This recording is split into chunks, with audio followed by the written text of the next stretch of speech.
So we just take a breath, or as many breaths as it takes, to find our safer, sacred, relaxing space. Maybe it takes more than one. Maybe it takes a deeper breath or one that isn't. To just bring our attention from the outside in. To move into that sacred space within each one of us. That seat of the soul, as some might call it. Where inside of you does the divine begin? Where inside of you does your humanity and your divinity meet? Let's just feel for that space right now. Maybe it's in your heart, and maybe it's the pit of your stomach. Wherever it is, let's just give that space some attention and feel that both and energy of the human and the divine meeting within. We are fully divine. We are creations of the allness. And as that, we are eternal. And we are fully human. Yes, creations of the divine and experiencing life at the level of the senses as well as our divinity. Maybe there's tension inside. Maybe there's worry. Maybe there's concern. Maybe there's sadness. Maybe there's joy. Maybe there's excitement. Whatever that human feeling is we're having in this moment, let's just meet it with our divinity. Expressing it as fully as it can be expressed. Knowing that as much joy as we can feel in our humanity, there's no limits to it in our divinity. Knowing that even if we are having passing feelings of sadness or grief or worry, that when we meet them with the divine inside, they have the solutions, they have the comfort, they have the peace. And always, always, they have all the love that is needed to love them through.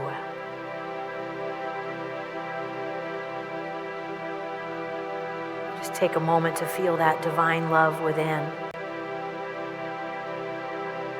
And knowing that anything that comes from our divine is bigger than our skin, we just allow that love to expand. So much that it's bursting forth from us, that it moves outward from our skin to touch the person beside us on either side, to touch those who are behind us or in front of us, to embrace everyone in this room and then extend outward to all those who are sharing this service with us online. Wherever they may be in this and every moment, we just send that love out. And we don't stop there. It's not limited. See, this love of God, it moves outward exponentially with each one of us expanding that energy. And it moves outward further and further until it embraces everyone, everything, every experience, every possibility. We find it in each and every one. We just blast that love outward as far as we can conceive of it going. Just for a moment in the silence.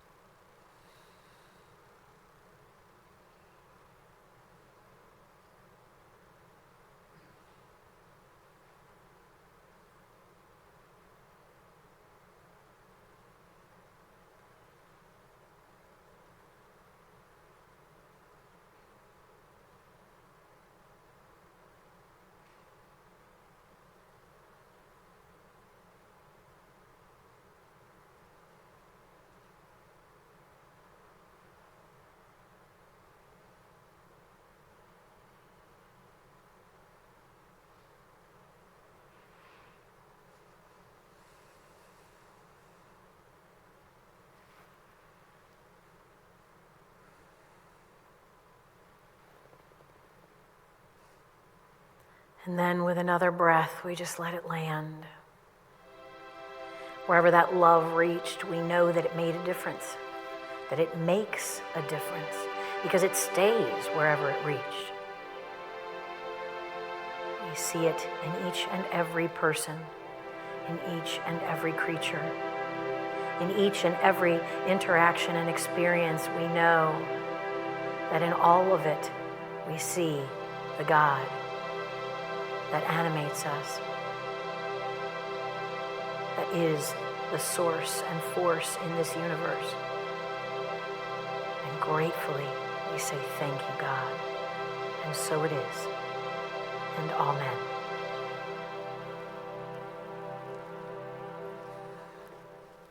We make the devil's advocate the bad guy. The devil's advocate is something we need. The devil's advocate is this look inside for, yeah, and what if? It's a great opportunity for all of us to hear doubts and worries and challenges and reasons why not, so that we stand up stronger and taller and say, this, my friend, is why. This is why. We're so much more than this. We're so much more than this package. Oh, there's a lot of angst and worry and concern about the packages that we come in. And do we believe that there is a deeper truth underneath? Do we believe that there is something eternal within each one of us that is an energy that transcends our little skin suit? You have a choice to believe or not to believe. It's your choice. And the life that we live will be based on those choices that we make and the perspectives that we take. Today is Memorial Day, well, tomorrow is Memorial Day. This is Memorial Weekend. And this holiday that we will be, holiday sounds like a funny word for it. But this holiday that we get, this day off, if we're taking a day off tomorrow, comes on the backs of Civil War dead initially, where Americans were fighting Americans, brothers were fighting brothers. But I got news for us, all war is brothers fighting brothers and sisters fighting sisters. Doesn't matter if you live on the other side of the world, you are still my brother or my sister. You are still one in the oneness with me. Each of us an individuation of the oneness of Godness. Here to be different than every other individuation, here to do things no one else can do, and sometimes here to die for a cause that we hold dear. And this very holiday came up in the 1800s on the heels of the Civil War. More deaths in the Civil War than there had been in any war. And the mothers of the Union soldiers went to decorate, and the mothers of the Confederate soldiers went to decorate the graves of the other soldiers. What they saw was sons that had fallen and mothers that were hurting. That's where this comes from. This comes from this thing that we do with our lives when we're given these lives, this precious, precious gift of however many years to do what we will with it. Well, we're given it with a choice, with a myriad of choices, with unlimited choices. Over and over we make choices that change the course of our lives, that allow us to live deeper or shallower existences. You know, sometimes we can be afraid to feel the pain and the hurt that is moving through us about the things that happen in our life as though it's going to destroy us. The only way out is through. And the only way to live a life that is as deep and wide and juicy and wonderful as it can possibly be is to dive in when it isn't. To dive in with both feet and to know that whatever's happening, whatever the losses, whatever the hurts, we've come through 100% so far. We've got a really great track record. Now, who knows what happened along the way to the 100%, right? I don't know about you, but I've had a lot of stumbles and a lot of falls. I've cried rivers and rivers of tears, both for happy reasons and sad ones. This week, I joined so many across the United States in celebrations of graduations.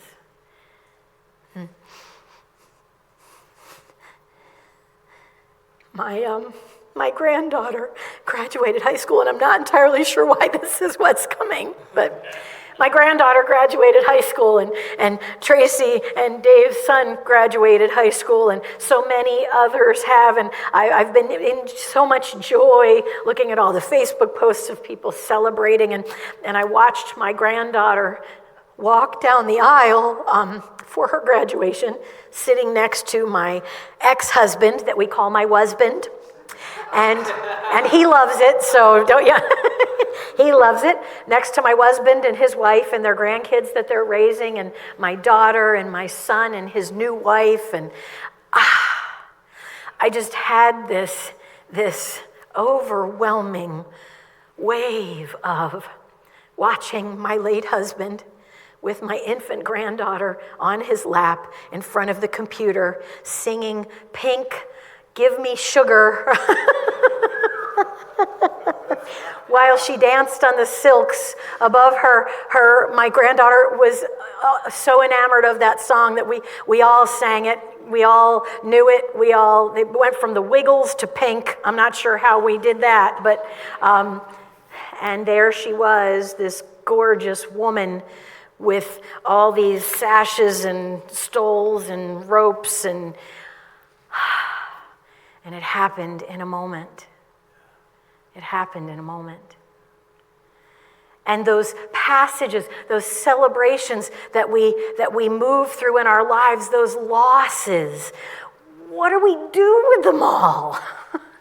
Because what we do with them all changes everything about what happens next. What we do with each and every passage in our life, each and every loss in our life, changes everything about what happens next. I get to graduate too. Yes. This time next week, I'll be here next Sunday to do the talk. Hold on to your hats for whatever it will be, because the second service ends, I have to get to the airport and head to Unity Village so that I can be ordained on Monday morning. But I'm so glad I get to be here first. But really, truly, I have no idea what's going to come out of my mouth next Sunday, because I will be vibrating. I mean, I'm always vibrating, but it's going to be bad next Sunday, so just get ready. Yeah. Because for me, my granddaughter and I have been laughing about the fact that we're graduating at the same time. She's graduating from high school, I'm graduating from ministry. And I feel like I'm standing on the edge of the next biggest chapter of my life, right? Can we let these things happen? Because I've heard so many of my granddaughter's friends, so many of us in ministry, we finally made it. Whew, we're done. I'm like, you're done? I'm like, stick a fork in me, I'm done. No, it's a beginning. Every ending is a beginning. I've thought so much lately, because see, that's what happens. We have these losses, and for all of you who are in here who have lost your spouse, your partner, wow, you think you're over it. And then a life passage happens, and you're awash in it again. You think you've made it through to the part where it doesn't affect you that largely anymore, and then you watch your granddaughter ascend the stage and you dissolve in a puddle of tears for a day. And if my husband had not passed, I would not be standing here right now. I don't know whether I would have finished my walk to Reverend or not and gotten to rev up. I don't know. I'm never going to stop saying that now. I get to rev up. I like that. As if I need to rev up, right? And I wouldn't be here. I wouldn't be this me, right? And I like her. I'm proud of her. She has overcome so much, and she has stood again and again in the face of naysayers and said, you can say no all you want, I'm just going to go live my life out loud. We were giggling about it this morning. I was talking to Mel and all of us, and we were talking about, we wear white for our graduation ordination, and everybody's saying, oh my gosh, white, you're going to put me in white for how many hours? And, like, we don't have to eat, do we? Because, But so everyone started saying, well, I don't know, all the white, my gosh, we got to have something that's a color statement. So the text chain has been lighting up over the last 24 hours with statement shoes. And everyone's asking, what are you wearing? What are you wearing? And there's pictures flying of beautiful, elegant, feminine dresses and these pretty little statement shoes, and everybody's going to make a statement. And I'm like, well, I'm wearing pants and a jacket and sneakers. Statement shoes. My statement shoes will likely be Converse rainbows. I don't know, we'll see. We're going to find out what we're doing. And, this is the thing, right? We're all here through this process, and we cross these thresholds in life, and we make our statement about who we have come here to be. Because we know what we have come here to be, right? I hope we all know what we have come here to be. We have come here to be divine in skin. We have come here to be the source of all beingness, wrapped in a little bodysuit for a while.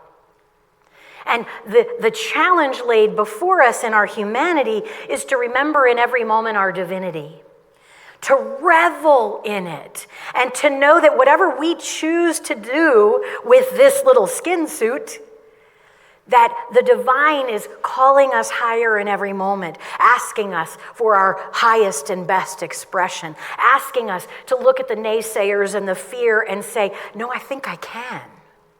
No, I got this. Because I am the hands and feet and activity of the divine in this world. And yes, I'm going to hurt, and I'm going to cry, and I'm going to fear, and I'm going to do all of these things. And with each opportunity in my humanity, I'm going to say, I got this because I have the divine in here. Anytime I ever start looking out here for somebody to rescue me, all I need to do is go take a look in the mirror and remember that the God that runs my life runs it from in here. Right? The God that runs my life runs it from in here. And it's bigger than anything I could ever imagine, and it is more than anything I could ever be, and I can work to be all that I can be. I don't think this was anything I was going to say today, so I'm going back. I'm like, was there something I had remembered to say? Yeah. Why do I do this every Sunday? I don't know. Dr. Wayne Dyer, Drew, one of our loose members at large who visits a lot of churches in our community and goes to a lot of different places, sent me this morning a video of Dr. Wayne Dyer, and I don't know if any, I'm sure most of you are familiar with Dr. Wayne Dyer. Let's not act like we're not.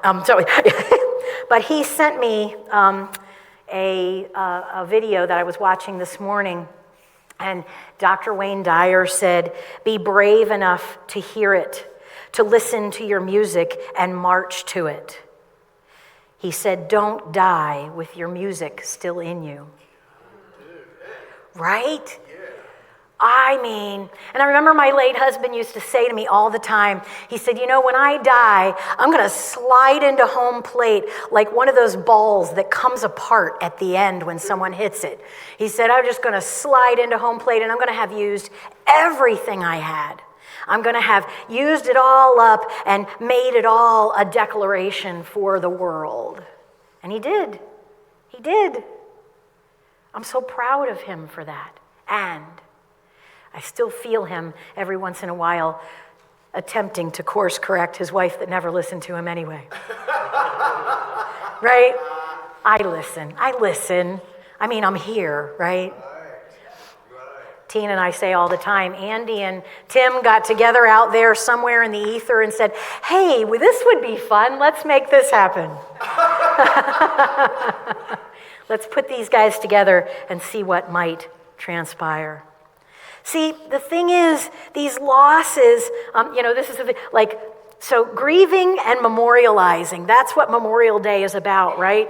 It's about letting go of these losses. And specifically with Memorial Day, we're looking into honoring people who have given their lives for a purpose. Was it one that they believed in? Was it one that they were called so strongly to serve? Or did they pick a path of service and that's where they got taken? That's where they ended up. That's where their demonstration got to be made. Jesus, our master way shower, made a demonstration. One that really cannot be ignored, can it? And to this day, people are still bickering and fighting about what that demonstration might have actually been completely about. There are people who drive around, I see them all the time, these bumper stickers that say the blood of Jesus.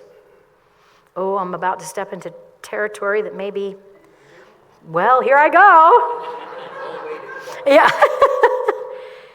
If what you hold on to about the demonstration and teachings of Jesus was the last day of his life and the blood that he shed, you're missing the point. Jesus' life was an example for us to follow. It was a cry out to step up into our divinity that we have in here and to answer the call to what will take us beyond where we think we can go.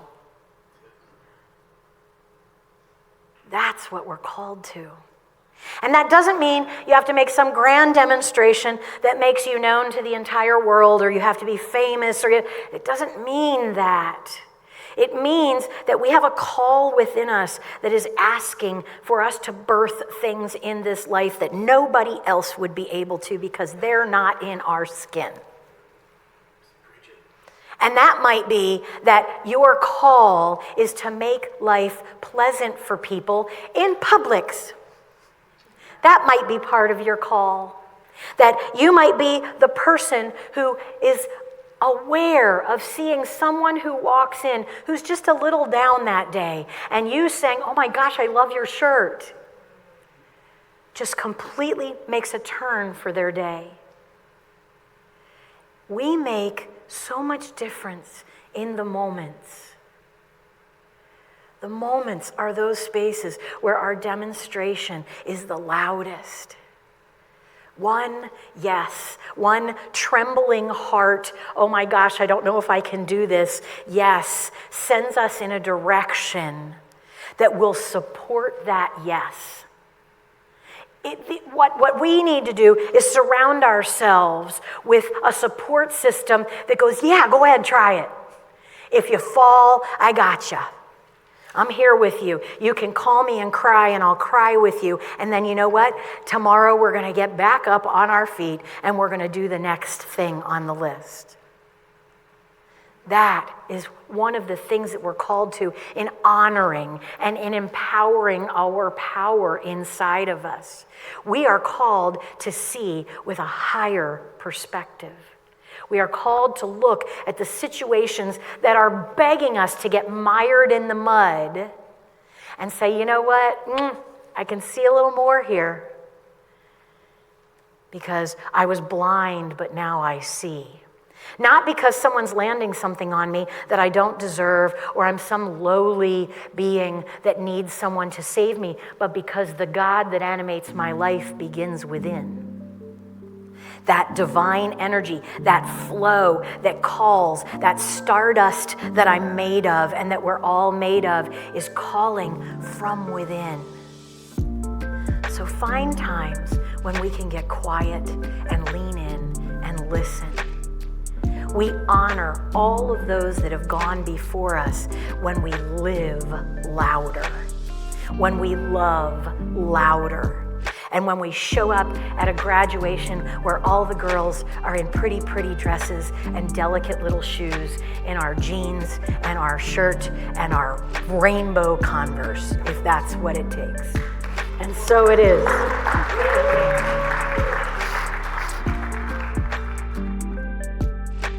Thank you for joining us today.